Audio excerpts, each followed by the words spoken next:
Ladies, gentlemen, boys and girls, I'm going to show you how to unlike all the videos that you've liked on TikTok. So let's get in. You want to start afresh, and let's jump into our profile on the right hand side over here. And at the top right, we're going to tap on the three lines of the hamburger menu.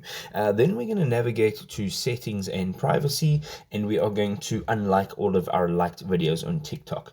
Now, from here, you want to travel all the way down to the report a problem. And when this menu loads, you are going to look for your interactions. Now, once you've opened your interactions, you would then navigate to likes. Now, what will happen from here is you will get another few options. So tapping too fast, unable to like, inaccurate total likes, inaccurate video likes. None of those match our problem, and we're just going to say other. And in here, we're going to go ahead and at the bottom, it says, is your problem resolved? And we're going to say no.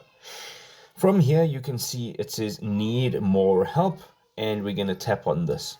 Now, from here, you are going to describe your problem or your issue, and here you're going to speak directly to one of the members of the support team from TikTok. You can explain that you would like to have all of your liked videos unliked on your TikTok account. You can also possibly share a screenshot of the profile screen with all of your liked videos so that you can just have proof of how many you actually have. And then within a day or two, you will have a response from the support team, and they will unlike all of your liked videos on TikTok. If this was a helpful guide, please consider dropping us a big old thumbs up. Comment if you have any feedback, and we will see you in another awesome video. Cheers for now.